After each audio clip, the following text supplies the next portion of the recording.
Hello dear students, मैं सत्य प्रकाश आप सभी का स्वागत करता हूं हमारे यूट्यूब चैनल ज़ेनिथ एजुकेशन पर। आज हम एक नए चैप्टर की शुरुआत करने वाले हैं। मैथ्स क्लास 10th का चैप्टर नंबर है 2 पॉलिनोमियल्स। ठीक है, तो बेसिकली ये चैप्टर जो होता है बच्चों को थोड़ा सा टफ लगता है। ठीक है, क्योंकि इसमें काफ़ी अलजेब्रा हमारा काफ़ी यूज़ हुआ होता है। ठीक है, और मतलब इक्वेशन से बच्चे थोड़े डर जाते हैं, तो हमें इस चैप्टर को समझना है। आज स्टार्ट करते हैं। बहुत प्यारा सा चैप्टर है। ठीक है, तो बिल्कुल प्यार से हम इसे शुरू करने वाले हैं। ठीक है, तो आज की क्लास शुरू करते हैं। चैप्टर का नाम है पॉलिनोमियल्स। तो पहले तो हमें इस वर्ड का मतलब समझना है कि पॉलिनोमियल्स बेसिकली होता क्या है। अगर मैं पॉलिनोमियल्स की बात करूं तो पॉलिनोमियल्स दो वर्ड से मिलकर बना हुआ है। किस किस से? एक तो पॉली और एक नॉमियल्स।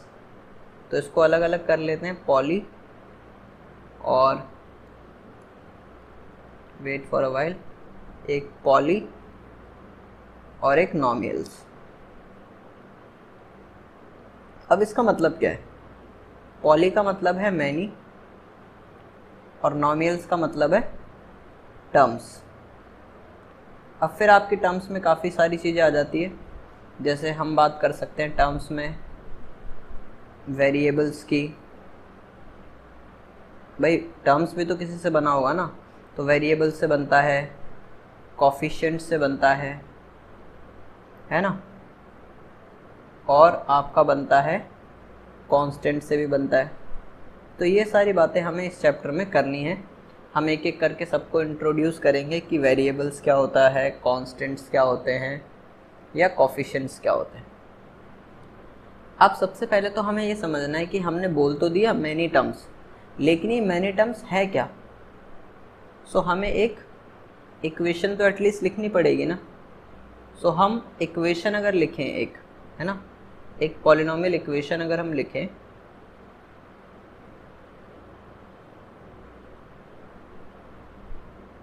तो वो हम ऐसा लिख सकते हैं कुछ, a x की power n plus b x की power n minus 1 plus c x की पावर n माइनस 2। और ये ऐसे n की वैल्यू एक एक कम होती रहेगी और आगे ये चलती रहेगी 100। लेकिन अब हमें एक बात पूछेंगे बच्चे कि सर ये आपने लिख तो दी, लेकिन ऐसी इक्वेशन तो हमने कभी देखी ही नहीं, तो ये होती क्या है, ये कौन सी बला आ गई। ठीक है, तो इसको समझने के लिए हम क्या करते हैं, n की डिफरेंट वैल्यूज़ ले लेते हैं। तो सपोज़ कीजिए कि मैंने n की वैल्यू ले ली 3। अगर हम n की वैल्यू 3 ले लेते हैं तो कैसी इक्वेशन दिखाई देने लगेगी, a x की पावर 3, n की जगह कितना रख दिया मैंने, 3 रख दिया, प्लस b x की पावर 3 माइनस 1, फिर प्लस c x की पावर n की जगह 3, सो 3 माइनस 2, और प्लस एक टर्म और लेंगे d x की पावर 3 माइनस 3। अब ये यहाँ तक मैं क्यों गया, हमें सिर्फ वहीं तक जाना है जहाँ x की पावर मतलब 0 हो जाएगी। तो 3 माइनस 3 क्या हो जाएगा हमारा, 0 हो जाएगा। तो ये इक्वेशन कुछ इस तरीके से चमकने लगेगी, a x की power 3 plus B X square plus C X plus D. तो अब मैं पूछूँ अगर कि ये इक्वेशन क्या आपने देखी है, तो सभी ने ये इक्वेशन कहीं ना कहीं पर देखी होगी। सो ये इस तरीके से हमारे पास एक इक्वेशन आ गई।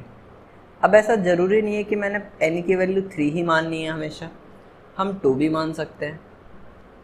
तो अगर हम 2 वैल्यू अज्यूम करें तो कैसी इक्वेशन दिखाई देने लगेगी, a x की पावर 2 प्लस b x की power 2 minus 1 plus c x की पावर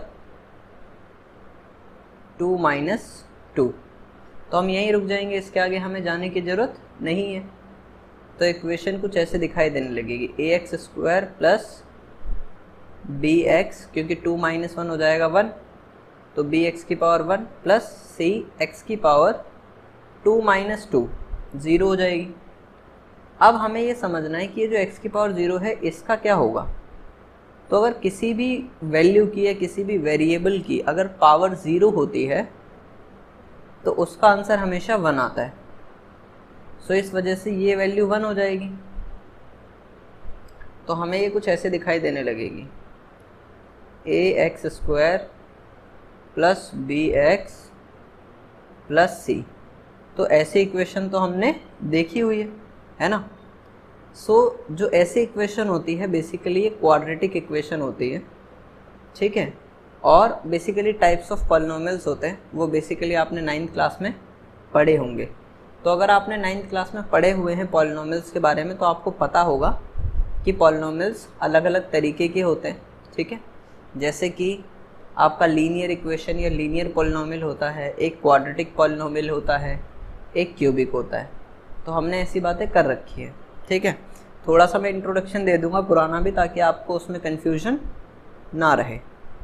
तो अब इस इक्वेशन से हम कुछ चीज़ें समझना चाहते हैं।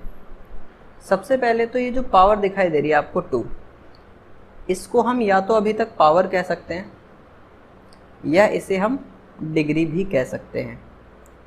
और ये जो पावर या डिग्री होती है, अगर मैं इस पूरी इक्वेशन की आपसे डिग्री पूछूं कि सर ये पूरी इक्वेशन की आप डिग्री बता दो, तो हमें सबसे मैक्सिमम पावर बतानी। कितनी है सबसे बड़ी पावर? मैक्सिमम का मतलब बड़ी। तो मैक्सिमम पावर है 2, तो इसकी जो डिग्री है वो कितनी है? 2 है। अब हमने जब स्टार्ट किया था तो मैंने बोला था पॉलिनोमियल्स मतलब मैनी टर्म्स। तो सर अब ये मैनी टर्म्स का क्या मतलब है? तो जो टर्म्स होती हैं उनको अलग करने वाला होता है प्लस या माइनस का साइन। तो अब अगर मैं ध्यान से देखूं तो ये जो ax² है ये एक टर्म है पूरी, ठीक है। ये bx एक टर्म है और ये c एक टर्म है। ऐसा क्यों किया मैंने? क्योंकि इन दोनों वैल्यूज़ के बीच में, इसके और इसके, एक प्लस का साइन है और bx और c के बीच में भी प्लस का साइन है। तो इस इक्वेशन में अगर ध्यान से हम देखें तो टर्म्स कितनी हो जाएगी? 1, 2 एंड 3। सो इसमें 3 टर्म्स हैं। क्लियर? अब हम समझते हैं वेरिएबल क्या होता है। यहाँ पर आप सभी को x दिखाई दे रहा होगा, दिखाई दे रहा है x। यहाँ पर भी x है, यहाँ पर भी x है। तो वेरिएबल क्या होता है? वेरिएबल वो होता है जिसकी वैल्यू को चेंज किया जा सकता है। तो वेरिएबल यहाँ पर क्या है? x है। हमें पावर नहीं देखनी, हमें सिर्फ वेरिएबल देखना है। और जब हम पॉलिनोमियल की बात करेंगे तो सिर्फ उस पूरी इक्वेशन में एक ही वेरिएबल होना चाहिए, सिर्फ x या फिर y या फिर z। और ये सिर्फ होंगे, या तो सिर्फ x होगा या सिर्फ y होगा या सिर्फ z होगा। जैसे इस इक्वेशन में सिर्फ x ही दिखाई दे रहा है, पावर अलग अलग हो सकती है लेकिन हर जगह हमें x ही दिखाई दे रहा है। अब समझते हैं, थोड़ा सा और आगे चलते हैं। अब अगर हम नेक्स्ट बात करें तो नेक्स्ट हमें बात करनी है, वापस से इक्वेशन एक बार लिख लेते हैं, ax² plus bx plus c। तो हमने टर्म समझ ली, ठीक है, हमने वेरिएबल समझ लिया। अब हम समझने वाले हैं कोफिशिएंट्स। तो कोफिशिएंट्स क्या होते हैं? कोफिशिएंट्स कहा जाए तो बेसिकली वो वैल्यूज़ हैं जो x² के साथ लिखी हुई है या x के साथ लिखी हुई है। तो a और b हमारे क्या हैं? कोफिशिएंट्स हैं। ये सिर्फ वो वैल्यूज़ है जिनके साथ कोई वेरिएबल लिखा हुआ है मल्टीप्लाई में। और एक वैल्यू ऐसी भी है जिसके साथ वेरिएबल नहीं लिखा हुआ है, तो उसे हम कह देते हैं कांस्टेंट। तो यहाँ कांस्टेंट क्या है हमारा? c हमारा कांस्टेंट है। क्लियर? तो आई होप आपको पॉलिनोमियल्स के बारे में बेसिक अंडरस्टैंडिंग हो पाई है। अब क्या क्या चीज़ें हमने पढ़ ली? हमने पढ़ लिया पहला तो वेरिएबल, पहला पढ़ा हमने डिग्री, फिर हमने पढ़ा टर्म्स, फिर हमने पढ़ लिया वेरिएबल, फिर हमने पढ़ा कोफिशिएंट्स और फिर अब हमने पढ़ लिया है कांस्टेंट्स। तो तो वेरिएबल वो है जिसकी वैल्यू चेंज की जा सके, कोफिशिएंट वो है जो x की कोई भी पावर मतलब पावर 2 या पावर 1 मतलब x के साथ में मल्टीप्लाई में लिखा हो, और कांस्टेंट वो है जिसके साथ कोई भी वेरिएबल ना लिखा हो। क्लियर हो गई बात? चलिए, अब ये हर इक्वेशन के लिए ट्रू है, चाहे वो कोई भी इक्वेशन हो। तो एक थोड़ा सा इंट्रोडक्शन ले लेते हैं टाइप्स ऑफ पॉलिनोमियल्स के बारे में, फिर आगे बढ़ जाएंगे। सो टाइप्स ऑफ पॉलिनोमियल्स। सब टाइप्स ऑफ पॉलिनोमियल्स की अगर हम बात करें तो पहला टाइप होता है जिसे हम कहते हैं लीनियर इक्वेशन। सो लीनियर इक्वेशन क्या है? यहाँ पे लीनियर इक्वेशन होती है ax⁴ plus b। Linear equation वो इक्वेशन होती है जिसमें x की पावर, वेरिएबल की पावर क्या हो, पावर कह लो या डिग्री कह लो, वो 1 हो। क्लियर है? ठीक है, आई होप कि आपको यहाँ तक क्लियर हुआ है। सेकंड अगर हम बात करें तो उसे हम कहते हैं क्वाड्रेटिक इक्वेशन। अब ये क्वाड्रेटिक इक्वेशन क्या होती है? सो क्वाड्रेटिक इक्वेशन वो इक्वेशन होती है जैसे अगर फॉर एग्जांपल मैं लिखूं ax² plus bx plus c। ठीक है, अब यहाँ पर अगर मैं पावर देखूँ x की मैक्सिमम पावर, तो वो पावर या डिग्री कितनी है? 2 है। तो जिस इक्वेशन में डिग्री हमारी 2 होगी उसे हम क्वाड्रेटिक इक्वेशन कह देंगे। क्लियर? फिर उसके बाद नेक्स्ट आता है थर्ड टाइप, जिसे हम कह देते हैं क्यूबिक इक्वेशन। अब क्यूबिक इक्वेशन क्या होती है? क्यूबिक इक्वेशन वो इक्वेशन होती है जिसके अंदर ax⁴ plus bx⁴ plus cx plus d हो। इसका मतलब इसमें जो x की पावर है वो कितनी है? पावर जो है इसमें वो है आपकी, एक मिनट,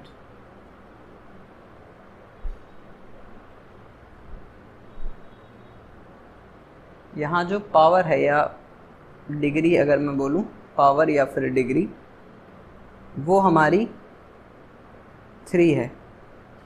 तो ऐसे इक्वेशंस को हम क्या कह देते हैं? क्यूबिक इक्वेशंस कह देते हैं। उसके बाद एक फोर्थ इक्वेशन होती है जो बुक में बेसिकली मेंशन भी नहीं होती, उसे बोलते हैं डबल क्वाड्रेटिक।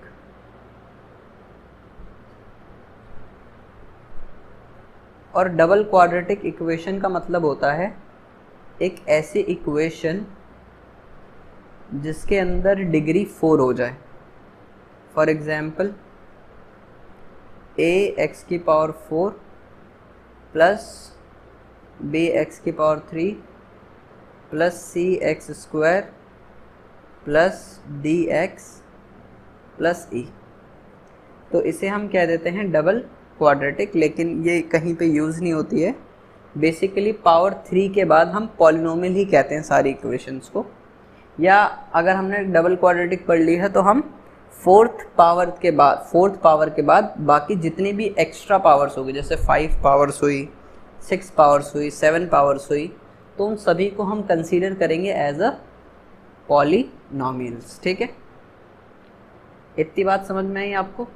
ठीक है, तो ये बेसिकली इंट्रोडक्शन हो गया अबाउट द पॉलिनोमियल्स। अब हम जब नेक्स्ट क्लास में मिलेंगे तो हम एक्सरसाइज नंबर 2.1 का इंट्रोडक्शन और उसके कुछ क्वेश्चंस सॉल्व करेंगे। ठीक है, आई होप आपको ये लेक्चर समझ में आया हो। ठीक है, अब जब हम नेक्स्ट क्लास में मिलेंगे तो हम इसके आगे डिस्कस करने वाले हैं। ठीक है। तो तब तक के लिए टाटा सन्नाटा, बाय बाय। ठीक है, और अगर आपको कोई भी जैसे डाउट लगता है तो आप कमेंट सेक्शन में पूछ सकते हैं। आज का लेक्चर देखने के लिए थैंक यू सो मच।